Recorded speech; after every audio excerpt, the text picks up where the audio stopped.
I was doing laundry in my mother-in-law's basement when I heard a woman's voice whisper my name through the heating vent. I heard it while I was sorting whites from darks.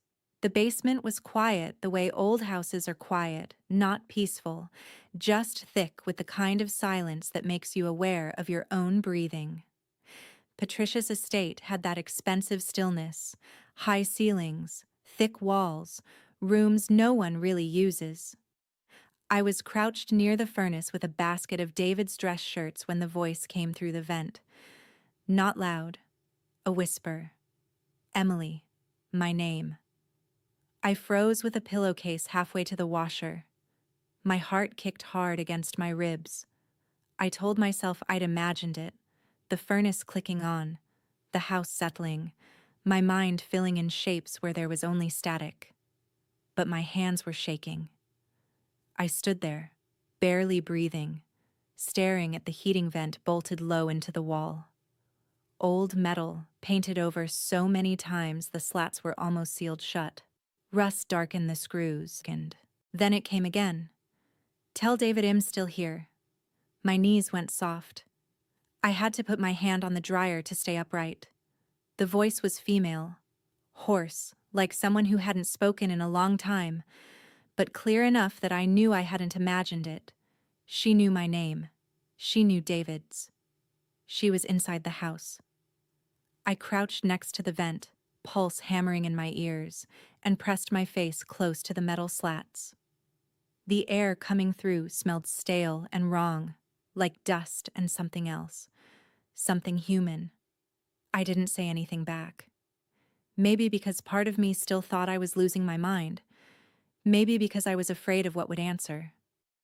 I stayed there for a long time, listening. The voice didn't come again. Eventually I stood up, finished the laundry on autopilot, and carried the basket back upstairs.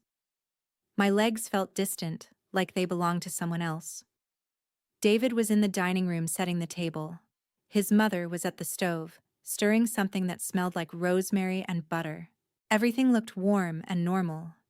Patricia glanced at me as I came up from the basement. Just a flicker of eye contact, quick and assessing. Then she smiled. "Did you find everything all right, dear?"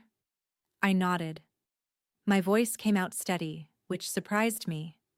"Yes, all done." We sat down for dinner like we did every Sunday. Roast chicken, green beans, wine in crystal glasses. Patricia asked David about a client meeting. He answered in that calm, measured way he had, the way that used to make me feel safe. I cut my chicken into small, neat bites and chewed without tasting anything. I didn't tell them what I'd heard. Maybe because I didn't want to sound insane. Maybe because some animal part of my brain was telling me not to, but I couldn't stop thinking about it. The way the voice had said my name, not frantic, not screaming. Quiet. Like she'd been waiting. Like she knew it'd be down there. And the second thing she said?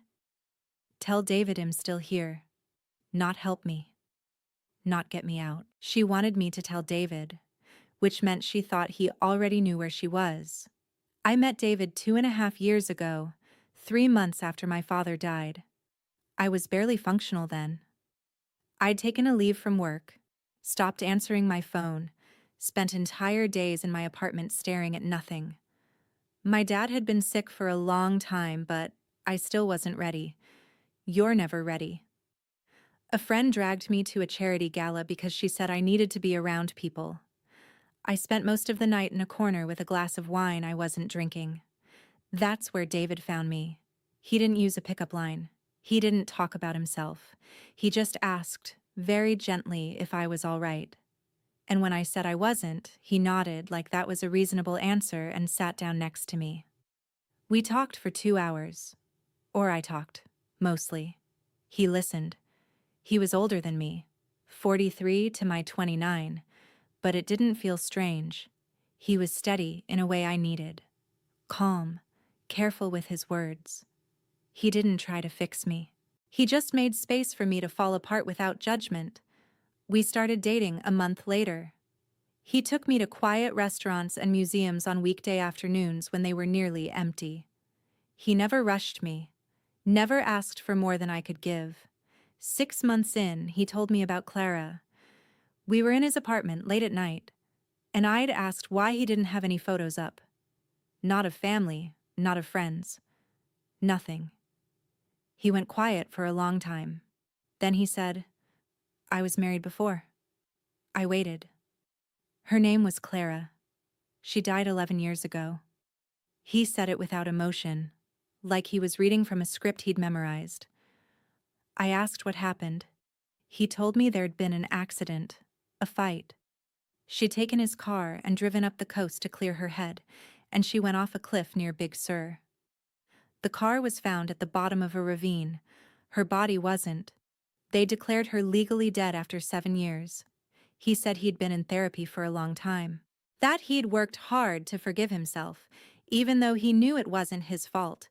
He didn't talk about it much because it was easier not to. I held his hand. I told him I was sorry. He married me a year later. The wedding was small. Just a few friends, a judge, a restaurant overlooking the bay. Patricia came, though she didn't smile much. She wore an ivory suit and stood stiff as a portrait through the whole ceremony. David had warned me his mother was particular. That was the word he used. What he meant was cold. Patricia was old money, the kind of family that had a name people recognized, a sprawling estate in Presidio Heights, oil paintings in the hallways that were probably worth more than my childhood home. She was 71 and moved like she was made of porcelain, fragile and sharp at the same time. She didn't like me. She never said it outright, but I felt it in every interaction. The way she corrected my posture at the dinner table. The way she'd pause just a fraction too long when I spoke, like she was deciding whether my words were worth acknowledging. She called my job charming in a tone that made it sound like a hobby. I worked in nonprofit communications. I helped organizations tell their stories. I liked my work. I was good at it. Patricia asked once, at Sunday dinner, if I planned to keep working after David and I had children. I said I didn't know if we were having children. She blinked at me like I'd spoken in another language. Then she looked at David. "You didn't mention that." David changed the subject, but I started to notice something after that. Patricia watched me. Not obviously, but it'd catch her eyes on me when I reached for the wrong fork, or when I laughed too loud at something David said, or when I excused myself to use the bathroom.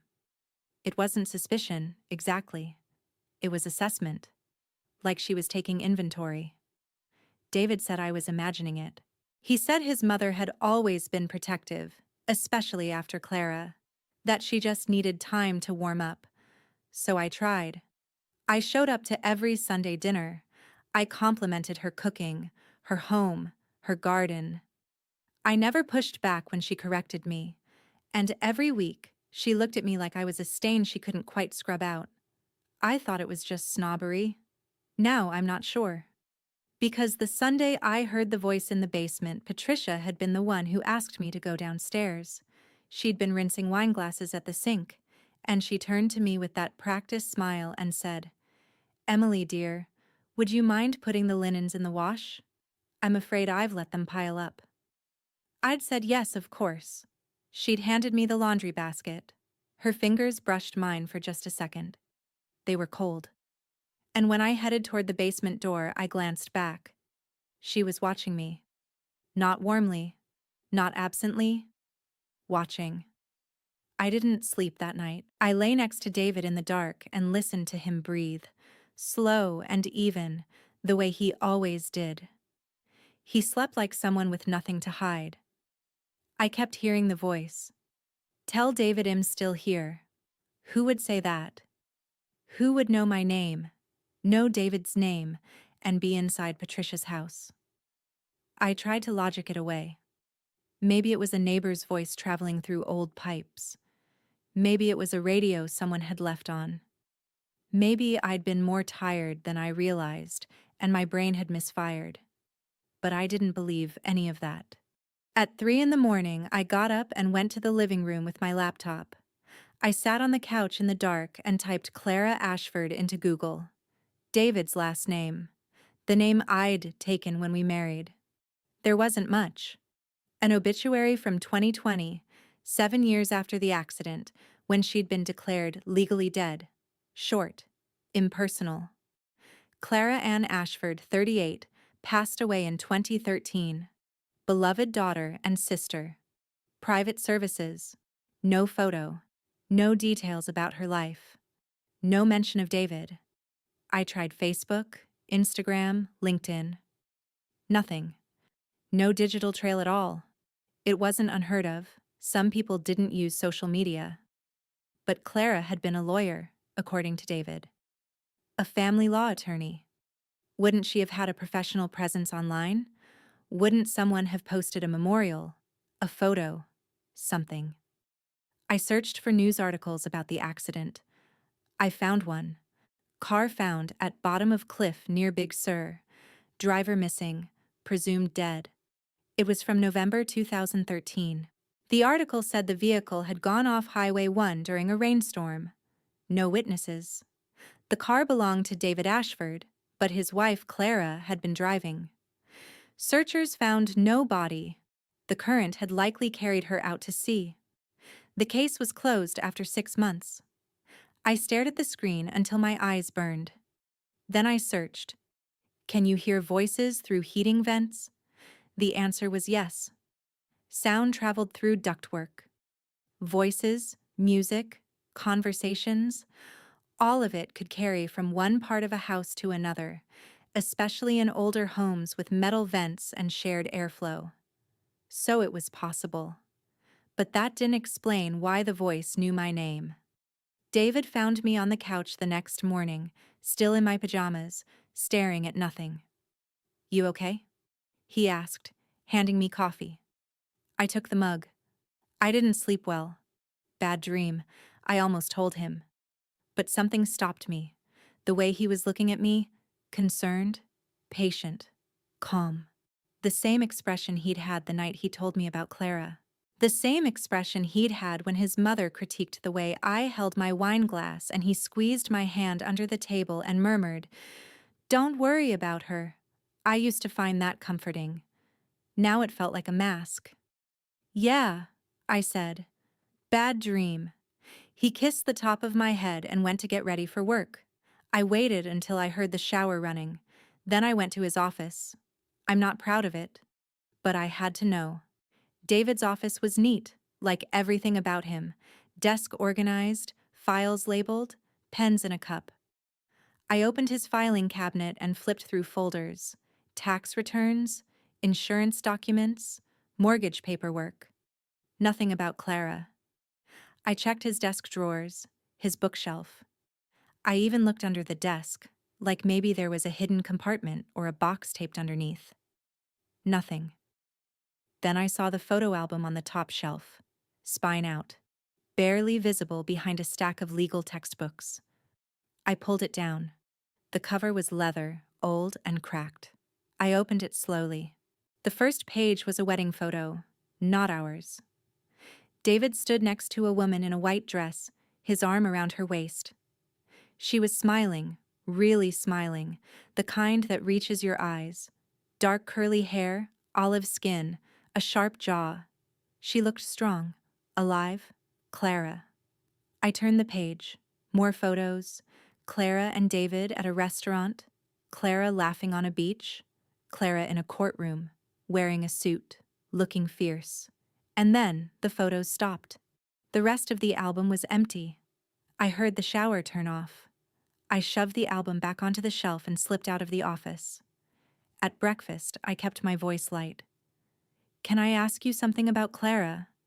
David paused, coffee cup halfway to his lips.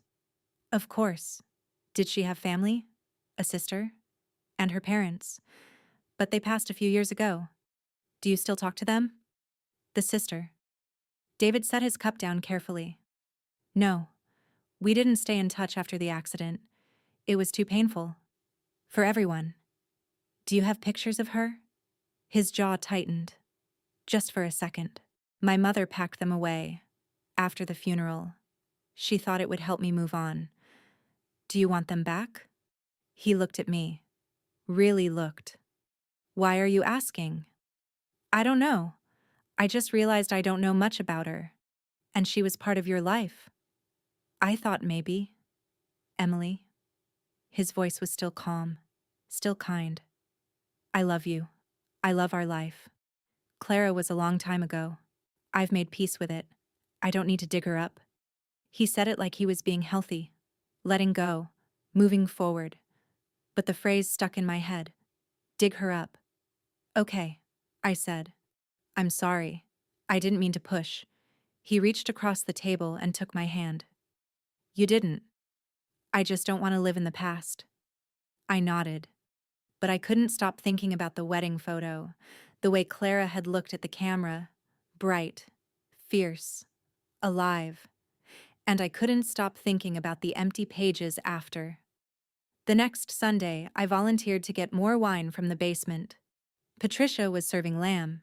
David was talking about a case at work. I stood up, smiled, and said, "You'll grab another bottle?" Patricia's face didn't change, but her eyes did. Just for a second. Something tightened. That's all right, dear. I can. I don't mind, I said. David glanced at his mother, then at me. We're fine with what we have. I'd like a glass, I said. I'll be quick. I didn't wait for permission. I went to the basement door and opened it before anyone could stop me. The stairs creaked under my feet. The air was cooler down there, heavier. I reached the bottom and stood still, listening. Nothing. I walked slowly toward the furnace, toward the vent. My heartbeat was loud in my ears. I crouched down and whispered, "Are you there?" Silence. I felt ridiculous, like a kid talking to a ghost. "I heard you," I said quieter. "I don't know who you are, but I heard you." Still nothing. I exhaled and started to stand. Knock. One knock. Metal on metal. From behind the vent. I froze. Knock. Knock. Two more. I grabbed my car keys from my pocket and crouched low, trying to fit the edge of the key into one of the screws on the vent cover. My hands were shaking so hard I kept slipping. The screw was rusted, painted over. It wouldn't turn. I pressed my face to the vent and whispered, "I'm going to get you out. I promise." Footsteps.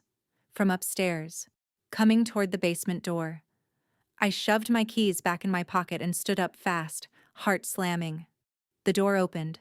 Patricia stood at the top of the stairs, backlit by the hallway light. Her face was calm, pleasant. "Did you get lost, dear?" I forced a smile. "Just looking for the wine. It's on the far shelf. It'll come help." She started down the stairs. I didn't move. I didn't want her near the vent. But she walked past me without a glance, went to the wine rack, and pulled out a bottle of Merlot. She handed it to me, still smiling. "Here you are." "Thank you." I started toward the stairs. "Emily." I turned. Patricia was standing very still, her hands folded in front of her, her expression unreadable. "David mentioned you've been having trouble sleeping." I hadn't told David that. "I'm fine," I said. "Old houses make strange noises," she said softly, "especially at night. It's easy to imagine things." She wasn't blinking. "I'm sure," I said. I went upstairs. David was clearing the table. I set the wine down and excused myself to the bathroom. I locked the door, sat on the edge of the tub, and tried to breathe. Patricia hadn't been worried I'd heard something. She'd been checking to see if I'd done anything about it. And now she knew I had. I stayed awake all night. David slept beside me like nothing had changed. His breathing was even, deep. The kind of sleep you have when your conscience is clear. Mine wasn't. I kept replaying Patricia's words. Old houses make strange noises. It's easy to imagine things. She hadn't asked what I'd heard. She'd told me what I'd heard. And David? He hadn't mentioned the basement at all. Not once. He'd kissed my forehead when we got home, said he was exhausted and fallen asleep within minutes. I waited until his breathing settled into that heavy rhythm that meant he wouldn't wake easily. Then I slipped out of bed, grabbed my phone, and went into the bathroom. I locked the door, sat on the floor with my back against the tub, and I typed, Clara Hartwell Obituary 2013. It took a few tries. Clara Hartwell was David's last name now, but I didn't know her maiden name. I scrolled through pages of results until I found it. Clara Marie Hartwell, 34, passed away unexpectedly on November 6, 2013. Beloved daughter of Kenneth and Diane Moss, cherished sister of Rachel Moss. Clara was a passionate advocate for children's literacy and spent 5 years as a program director for ReadWorks Foundation in San Francisco. She is survived by her husband, David Hartwell. A private service will be held. In lieu of flowers, donations may be made to ReadWorks Foundation. That was it. No photo. No mention of the accident. No details about the crash or the recovery efforts.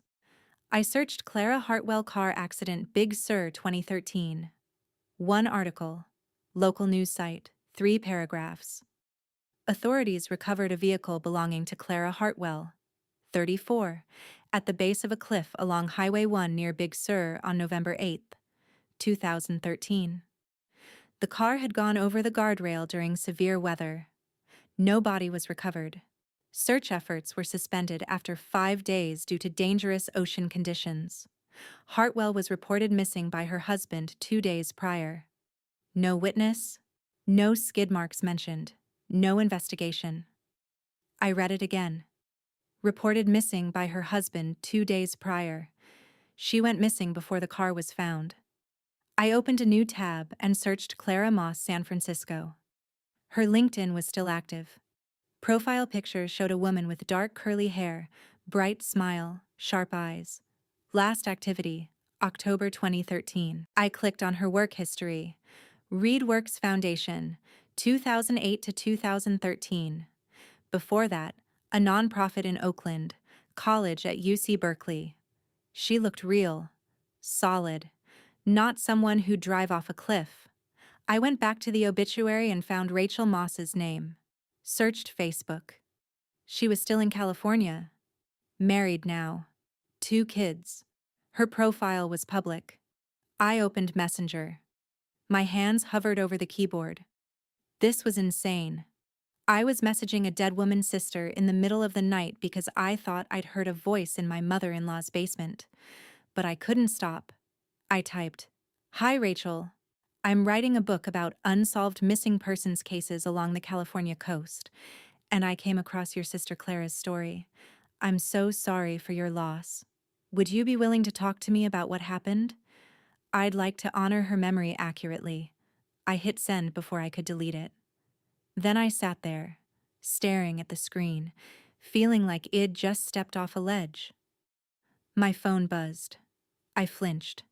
It was 2:47 a.m. The message was from Rachel. Clara didn't drive off a cliff. She was leaving David. We never believed the story, but we had no proof. My stomach dropped. I stared at the words until they blurred. Then I typed, What do you mean? 3 dots appeared. Disappeared. Appeared again. She called me the day before she went missing. Said she'd filed for divorce. Said David's mother was threatening her. Said she was scared, but she was getting out. Then she was just gone.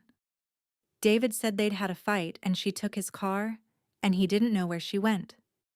Then the car turned up at the bottom of a cliff, and everyone acted like that was the end of it. My parents didn't have the money to hire investigators. The police said there was no evidence of foul play. They declared her dead after 7 years.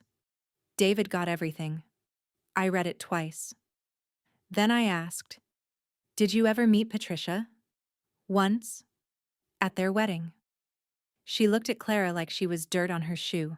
Clara told me later that Patricia had made her sign a post-nuptial agreement that said if they divorced within 10 years, Clara got nothing. I told her to leave him anyway. She said she was going to. I felt cold all over. Do you think David killed her? The dots took longer this time. I think someone did. And I think his mother helped him cover it up. I didn't respond. I didn't know what to say. Rachel sent one more message. If you're really writing a book, be careful. That family has lawyers. And money. And they don't like questions. I locked my phone and sat in the dark. Clara had been leaving David. Patricia had threatened her. Then Clara disappeared and David reported her missing 2 days later, just in time for the car to be found.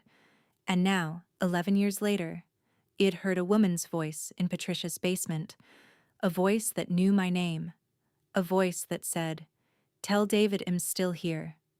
I didn't sleep. When David's alarm went off at 6, I was already in the kitchen making coffee. I heard him shower, get dressed, come downstairs. He kissed the top of my head. "You're up early." Couldn't sleep. Still thinking about the basement. I looked at him. His face was calm, open. The same face that had smiled at me across a table 2 years ago and told me he believed in second chances. "A little," I said. He poured himself coffee. "I was thinking we could skip dinner at Mom's this week. Give ourselves a break." I felt something tighten in my chest. "You never want to skip dinner at your mom's." "I know, but you've seemed stressed. I thought it might help." He said it so gently, so reasonably, like he was doing me a favor. "Why now?" I asked. "Why now what? Why are you suddenly okay with skipping dinner?" David paused, mug halfway to his mouth. Then he smiled.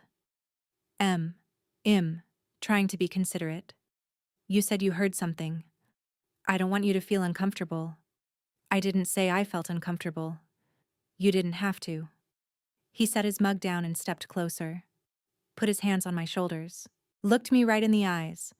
"I know my mother can be a lot, and I know that house is old and weird and probably full of rats in the walls, but I don't want you worrying about it. So let's just stay home this week." "Okay." I nodded. "Okay." He kissed my forehead and left for work. I waited until his car pulled out of the driveway. Then I went upstairs, opened his laptop, and tried to log in.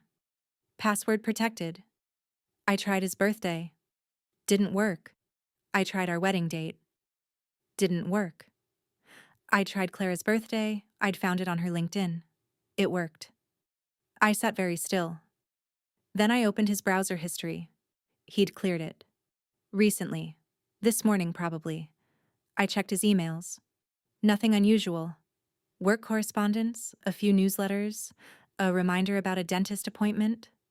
I opened his search history on the cloud backup. It went back 6 months. Nothing about Clara. Nothing about Big Sur. Nothing about basements or security or soundproofing. He'd been careful. I checked his phone records. I had access through our shared plan.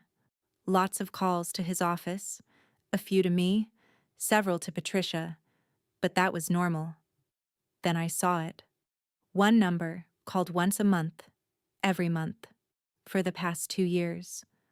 Always on a Sunday. Always in the evening after Wed left Patricia's house. I didn't recognize the number. I wrote it down. Then I closed the laptop, cleared my own search history, and went to take a shower. I felt like I was losing my mind. Or maybe I was the only sane person left. That afternoon, I drove to the library. I didn't want to search from home. Didn't want David seeing it in our internet history, even if I deleted it. I used one of the public computers and pulled up newspaper archives from 2013. The article about Clara's car was the only one. No follow-up, no investigation mentioned. I searched for Patricia's name, found a few society page mentions, charity galas, museum donations, historical preservation board. Then I found something else. An article from 1989. Small piece in the local section. Patricia Hartwell, widow of real estate developer Jonathan Hartwell, has donated the Hartwell Estate's West Wing to the County Historical Society for preservation. The wing, which dates to 1904, includes original servant quarters and root cellars. Mrs. Hartwell will retain private residence in the main house. Servant quarters. Root cellars. I searched Hartwell Estate Blueprints Historical Society. Nothing public. But there was a contact form. I filled it out. Said I was researching historical homes for a design project. Asked if they had architectural plans on file. Then I went to the front desk and asked to use the microfilm machine. I found Patricia's husband's obituary from 1987. Jonathan Hartwell, 56, passed away at home after a brief illness. Survived by his wife Patricia and son David, age 12. Brief illness. At home. I wrote that down too. Then I left the library, sat in my car, and called the number David had been calling once a month. It rang 4 times. Then a voicemail picked up. No greeting. Just a beep. I hung up. I sat there for a long time, staring at the number on my notepad. Then I called Rachel. She answered on the second ring. Hello, Rachel, this is Emily. We messaged last night about Clara. Silence. Then, you're not writing a book? No. Who are you? I swallowed. I'm married to David. The silence stretched so long I thought she'd hung up. Then, Jesus Christ. I think she's alive, I said. What? I think Clara's alive. I think Patricia's hiding her. Rachel's voice went very quiet. Why do you think that? I told her. The voice in the basement. The knocking. Patricia coming downstairs right after. David suddenly wanting to skip dinners. When I finished, Rachel didn't say anything for a long time. Then, if you're wrong, you're going to sound insane. I know. And if you're right, you're in danger. I know that too. Another pause. What do you need from me? I need to know if Clara had any medical conditions. Anything that would make her easy to control. She had a bad ankle. Sprained it hiking in 2012. It never healed right. She was supposed to get surgery but kept putting it off. I closed my eyes. Anything else? She was allergic to shellfish. And she was claustrophobic. She wouldn't even take elevators. Claustrophobic. Locked in a basement for 11 years. If I find her, I said, I'm going to need you to identify her. If you find her, I'm coming with you. I gave her my number, told her I'd call when I knew more. Then I hung up and sat in the parking lot until my hands stopped shaking. David came home late that night, said he'd had a client dinner. I didn't ask questions. We ate leftover pasta in front of the TV. He asked about my day. I said it was fine. He fell asleep on the couch. I went upstairs and looked through his closet. I didn't know what I was looking for. Evidence, proof, something. I found a box on the top shelf behind his winter coats. Inside were photographs. David and Clara on their wedding day. She looked happy, radiant. David and Clara on a beach somewhere. Her hair wind blown, his arm around her shoulders. Clara alone, laughing at something off camera. I stared at her face. She looked nothing like me. Dark curly hair where mine was straight and light. Brown eyes where mine were blue. Curvy where I was thin. I looked at the dates on the backs of the photos. The last one was from October 2013. 1 month before she disappeared. I put the box back exactly where I'd found it. Then I went into the bathroom and threw up. When I came out, David was standing in the hallway. You okay? I wiped my mouth. Yeah, just felt sick. He studied me for a moment. Then he smiled. Maybe you're pregnant. I forced a smile back. Maybe. He kissed me goodnight and went to bed. I stood in the hallway and thought, he keeps her photos like trophies. Sunday came. David asked again if I wanted to skip dinner. I said no. I'm fine, I told him. Really? I think I was just tired last week. He looked relieved. You're sure? I'm sure. We drove to Patricia's house. The whole way there, I felt like I was walking toward a cliff edge. Patricia greeted us at the door. Pearls, cardigan, smile that didn't reach her eyes. Emily, David. How lovely. We sat in the living room. Patricia poured wine. We talked about the weather, about David's work, about a charity luncheon Patricia was organizing. I waited until she went into the kitchen. Then I looked at David and said, I need to use the bathroom. He nodded, distracted by his phone. I went upstairs, but I didn't go to the bathroom.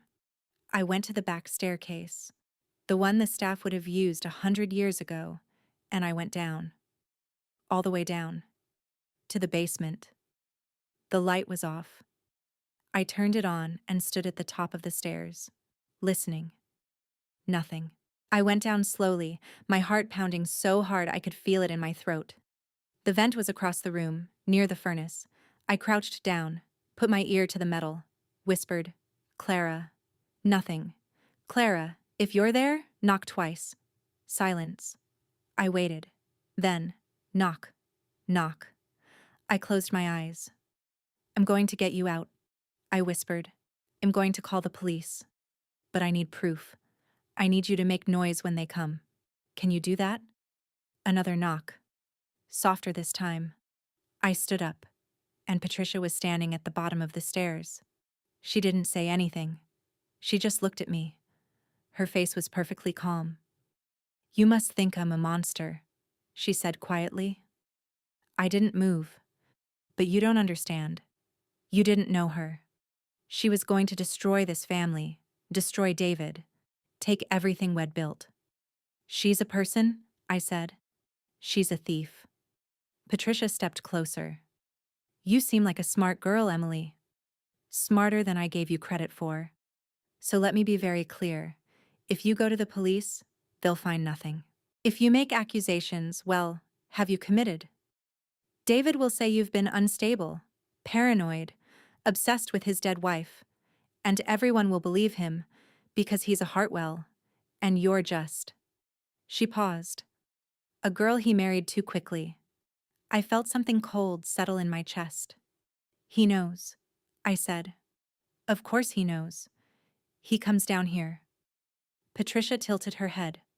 Once a month, to make sure she's still breathing. My stomach turned, because if she dies before the inheritance clears, there's an investigation. But if she just stays quiet, then eventually her family stops looking. The world forgets. And David gets what he's owed. I stared at her. You're insane. No, dear, I'm practical. She stepped aside, gestured toward the stairs.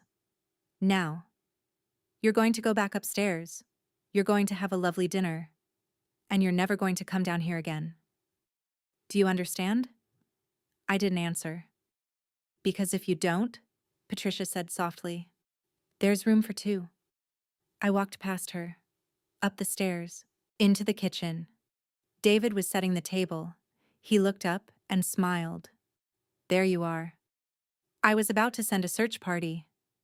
I sat down. We ate roast chicken and potatoes. Patricia asked me about work. I answered. David poured more wine, and the whole time I could feel Clara beneath us, breathing in the dark, waiting. I waited until David left for work before I moved.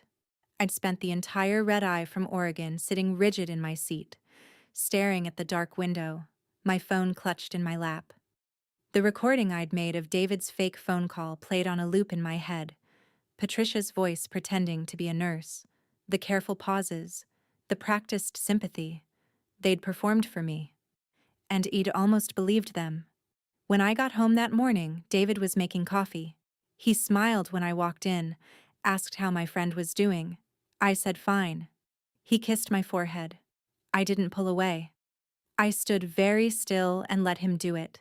And the whole time I was thinking, you keep a woman in a cage. He left at 8:30. I waited until his car turned the corner. Then I went to the garage and found the crowbar. I drove to Patricia's estate with the windows down because I thought I might be sick. My hands were shaking so badly I had to pull over twice. But I didn't turn around. I kept seeing Clara's face in that room. The way she'd looked at me like I was a hallucination she didn't dare trust. This time, I wasn't asking permission. I parked 2 streets over and walked through the neighbors' hedges to avoid the front gate. The estate backed onto old woods. No cameras, no sightlines. I made it to the basement window on the east side, the one that didn't latch properly. I knew because I'd noticed it last spring when Patricia had me help plant bulbs. I used the crowbar to pry it open. The frame splintered. I didn't care. I dropped into the basement and landed hard on the concrete. My phone flashlight threw long shadows across the old furnace and the stacked wine crates.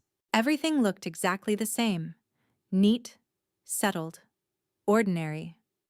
But I knew what was behind the wall now.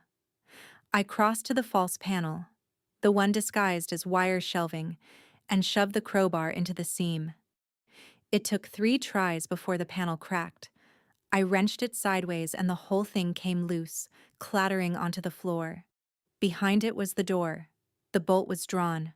I slid it open. Clara was awake. She was sitting on the edge of the cot with her hands folded in her lap, and when the light hit her face, she flinched. Not like she was surprised. Like she'd been waiting. "It's me," I said. "I'm back." Her voice came out hoarse. "You shouldn't have come back." "I went to Oregon," I said. "The hospital. There's no record of you." The paperwork was fake. The phone call was Patricia. Clara didn't react. She just nodded slowly, like she'd already known. "How long have you known he was lying to me?" I asked. "Since the beginning." I crouched in front of her. "I'm getting you out." She looked at me for a long time. Her eyes were pale, red-rimmed, ancient. "They'll say I'm lying," she said. "They'll say I wanted this, that I'm confused." "I'm recording everything," I said, holding up my phone. "You're going to tell me your name, the date, what happened, and then I'm taking you to a hospital." Clara's mouth trembled. "He told me if I ever got out I'd sound insane, that no one would believe me." "I believe you." Her face crumpled. I turned on the video. "Say your name." "Clara Marie Hartwell. What year is it?" She hesitated. "I don't know. It's 2024. Her face went white. "That's not possible." "How long have you been down here?" 11 years. Her voice cracked. "They told me it had been 5. I thought I might throw up. But I kept the camera steady." "Who put you here?" "David. And Patricia." "Why?" Clara's hands shook. "I tried to divorce him. I wanted half the trust. Patricia said I was stealing from the family, that I was unstable. They brought me here for a weekend. They said we'd talk it through.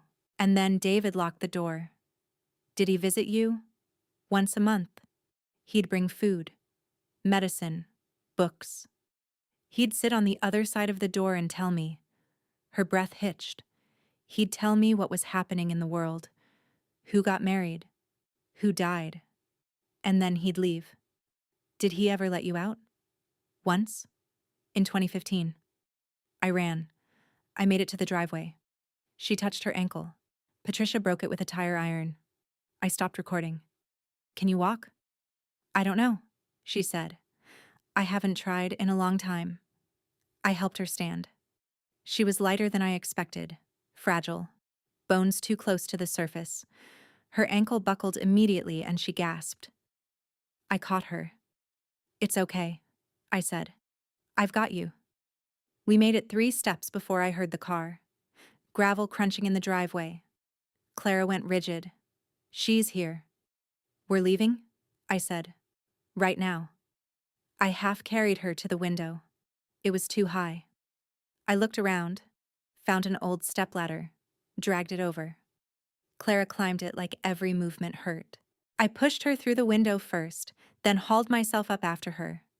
We landed in the flower bed. Clara was crying. "You're okay," I said. "Come on." I got her into my car and locked the doors. My hands were shaking so hard I could barely get the key in the ignition. Clara stared out the windshield like she'd forgotten what the sky looked like. "Where are we going?" she whispered. "The hospital." "He'll find me." "No," I said. "He won't." I drove. Clara didn't speak again until we were on the freeway. Then she said, very quietly, "Why did you come back?" "Because you asked me to?" "I didn't ask." "You said, 'Tell David I'm still here.'" I glanced at her. "You knew I'd hear you." She closed her eyes. "I didn't think anyone would listen." I listened. At the hospital, I parked in the emergency bay and ran inside. I told the nurse there was a woman in my car who'd been held captive for 11 years. The nurse looked at me like I was confused. Then she looked out the window and saw Clara, pale, shaking, barefoot, and her face changed. They brought a wheelchair. They took Clara inside. I stayed with her while they ran tests: malnutrition, dehydration, vitamin deficiencies, fractures that had healed wrong, evidence of long-term confinement. A doctor asked Clara if she wanted to file a police report. Clara looked at me. I nodded. She said yes. I called 911 from the hospital room. I sent the video to the detective who arrived 20 minutes later. I sent it to my lawyer. I sent it to Clara's sister, whose number I still had from Facebook. Then I called David. He picked up on the second ring. "Hey, where are you?" "At the hospital." His voice sharpened. "Are you okay?" "I found her." Silence. "David," I said, "I found Clara. I don't know what you're talking about." "Yes, you do." He hung up. The detective asked me to walk him through everything. I started with the voice in the basement. I told him about Patricia's dinner, the fake hospital in Oregon, the forged intake paperwork, the phone call where Patricia pretended to be a nurse. I showed him the video of Clara. He watched it twice. "You're going to need to testify," he said. "I know. And you understand that your marriage to David Hartwell may not be legally valid." I looked at him. "Why?" "Because Clara Hartwell never signed divorce papers. Legally, she's still his wife." The words didn't land at first. Then they did. I wasn't David's wife. I'd never been David's wife. I was just the woman he'd brought to dinner so people would think he'd moved on. I sat down. Clara was in the hospital bed across the room, staring at the ceiling. An IV ran into her arm. She looked impossibly small. "How much of the estate does she get?" I asked. The detective hesitated. "If she's still legally married? Half? Maybe more, depending on how the prenup was structured." And David knew that. "Yeah," he said. "I'd say he knew that." I looked at Clara again. She turned her head toward me. Her eyes were wet. "I'm sorry," she said. "For what?" "You married him because you thought I was dead." "You didn't do this," I said. "He did." She closed her eyes. That night, I went home and packed a bag. I didn't take much. Just my documents, my laptop, some clothes. I left my ring on the kitchen counter. David came home while I was loading the car. He stood in the driveway and watched me. "You don't understand," he said. "I didn't stop packing." "She was going to destroy everything," he said. "She wanted money she didn't earn. My mother built that estate. Clara had no right." I turned around. "She had every right. She was your wife. She was unstable. You locked her in a basement for 11 years. David's face didn't change. It wasn't supposed to be that long." I stared at him. "We were going to let her out," he said. "Once the inheritance cleared, once she signed a settlement. But she wouldn't cooperate. She kept threatening to go to the police. So you kept her in a cage. We kept her safe," he said. "She had food, medicine, books. We didn't hurt her. Your mother broke her ankle. She was running. Because you kidnapped her." David stepped closer. His voice dropped. If you testify, you'll destroy me. You'll destroy my family. Is that what you want? Yes, I said. His face went cold. Then you're making a mistake. I got in my car. He didn't move. I drove to a hotel and didn't sleep. I kept thinking about what Clara had said in the hospital. They told me if I ever got out, no one would believe me. But I believed her. And I had proof. The next morning, David and Patricia were arrested. The charges were kidnapping, false imprisonment, conspiracy, fraud, and coercion. Patricia's lawyer tried to argue that Clara had been mentally ill and they'd been caring for her in a private capacity. David's lawyer claimed Clara had consented to living in the basement as part of a non-traditional arrangement. The medical records said otherwise. Old fractures, signs of prolonged confinement, muscle atrophy, psychological trauma consistent with captivity. The trial took 4 months. I testified twice. David's lawyer tried to paint me as jealous, vindictive, unstable. He suggested I'd manipulated Clara into lying. He showed the jury texts I'd sent David in the early days of our relationship, sweet, trusting, in love, and implied I'd fabricated the entire story out of spite. But then they played the video. Clara's voice, thin and shaking, saying her name, saying what happened, saying how long she'd been there. The jury watched in silence. David didn't look at me once during the trial. Patricia sat perfectly still, hands folded, face blank. They were both convicted. Patricia got 18 years. David got 22. At sentencing, the judge asked if either of them had anything to say. Patricia stood. I was protecting my son. David didn't stand. He just looked at me across the courtroom, not with anger, with disappointment. Like I was the one who'd betrayed him. Clara inherited the estate, the trust, everything. My marriage was annulled. I moved to a different city, changed my name back, started over. I didn't speak to Clara after the trial. Our lives were knotted too tightly in trauma. But 1 year later, a card arrived in the mail. It was plain, white, no return address. Inside, in shaky handwriting, it said, "You gave me my name back. I kept it on my fridge. I don't date much now.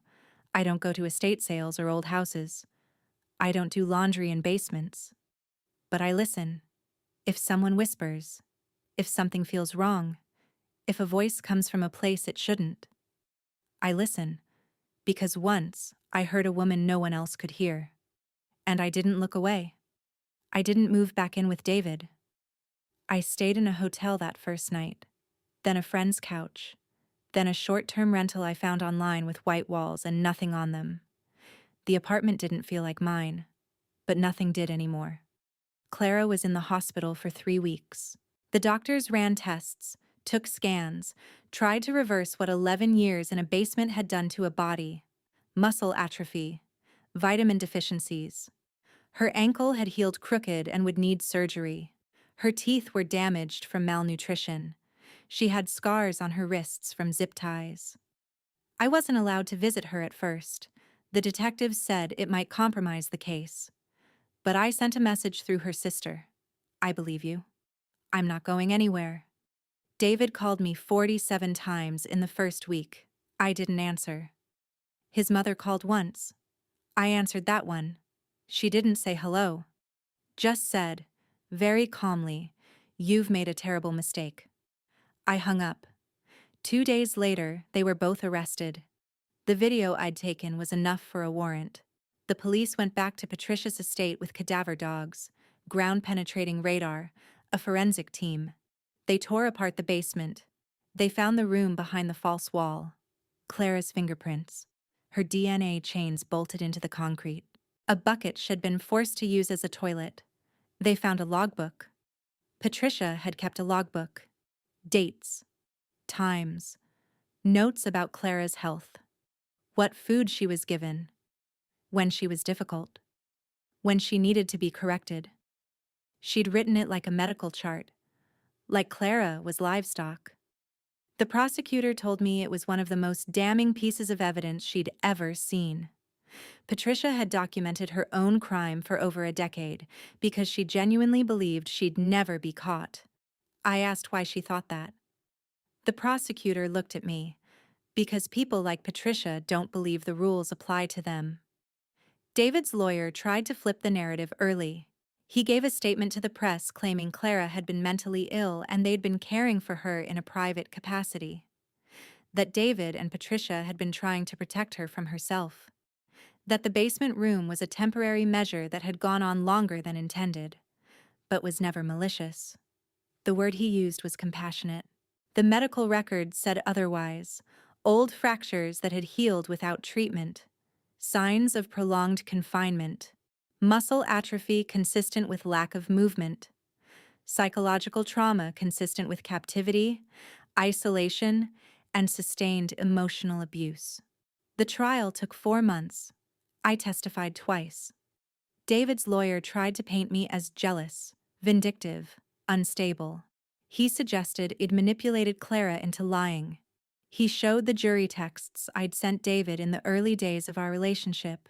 Sweet, trusting, in love, and implied I'd fabricated the entire story out of spite after the marriage soured. He made it sound like I was a woman scorned. Not a woman who'd heard someone whispering for help. But then they played the video. Clara's voice, thin and shaking, saying her name, saying the date, saying what happened, saying how long she'd been there. The jury watched in silence. I watched them watch it. One woman in the back row covered her mouth.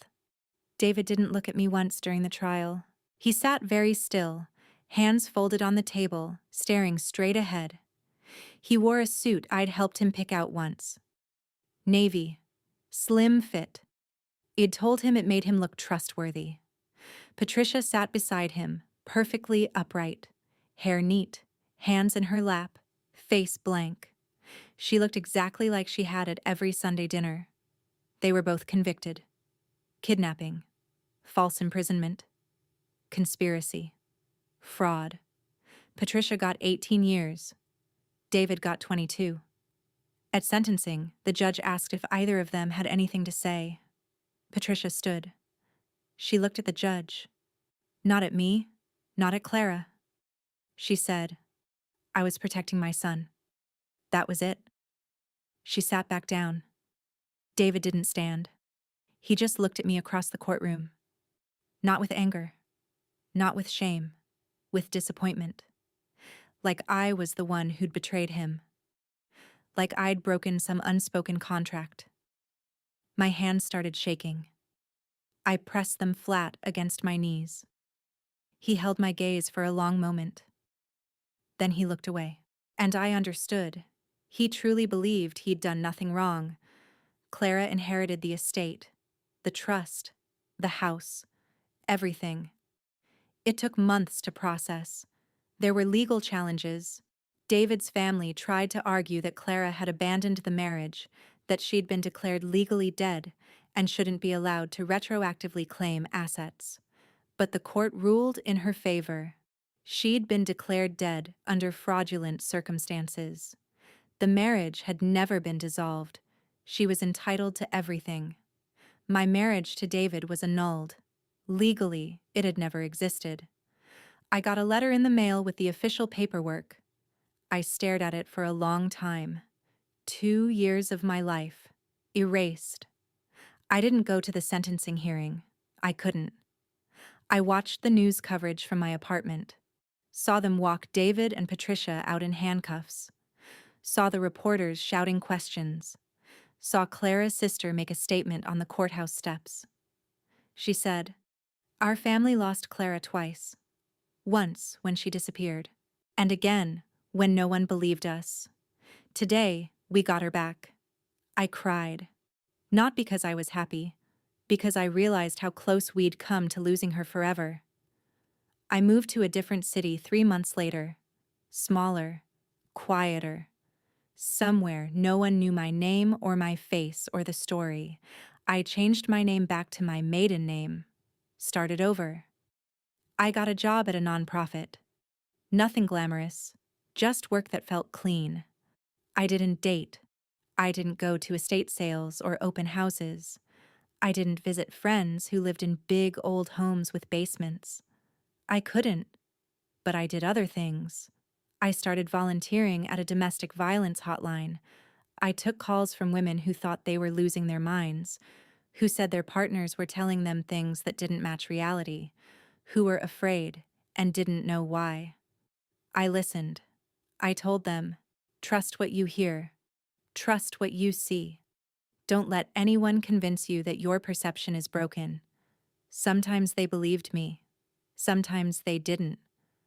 But I kept showing up. I didn't speak to Clara after the trial. I thought about reaching out. I wanted to. But our lives were knotted too tightly in trauma, and I didn't know how to untangle that. She had her sister.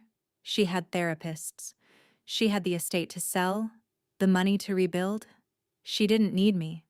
But 1 year later, a card arrived in the mail. Plain. White. No return address. I almost threw it away. But I opened it.